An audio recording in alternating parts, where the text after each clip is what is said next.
Blue Dot Tax Software Review. Usage Experience. Links to Blue Dot Tax Software are in the description. Let's get straight to the point. Blue Dot is a tax compliance software designed for businesses and enterprises dealing with complex expenses, VAT, and employee reimbursements.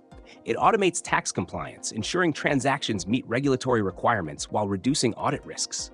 The software specializes in AI-powered data extraction, automatically categorizing expenses and identifying potential tax savings. It integrates seamlessly with major ERP and financial systems, making it a powerful tool for companies needing real-time compliance monitoring. Who is it for? Blue Dot is ideal for medium to large businesses, especially those with international transactions. If your company handles multiple VAT jurisdictions, complex invoices, or large-scale employee expense reporting, this software streamlines tax reporting and ensures compliance without manual intervention. It's not suited for individuals or small businesses with simple tax needs.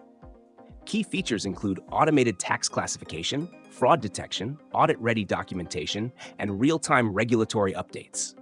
The AI engine scans invoices and receipts, identifying errors before submission. The dashboard provides a clear overview of tax liabilities and compliance risks, allowing finance teams to make informed decisions. Another major advantage is its ability to adapt to tax law changes, reducing the risk of fines and penalties. In terms of usability, Blue Dot is straightforward for finance professionals, but requires initial setup and integration with your existing systems.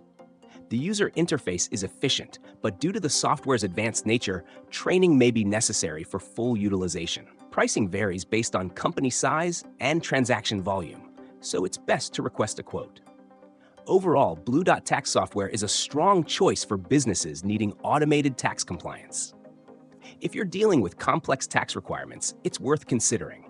Links are in the description. Check it out.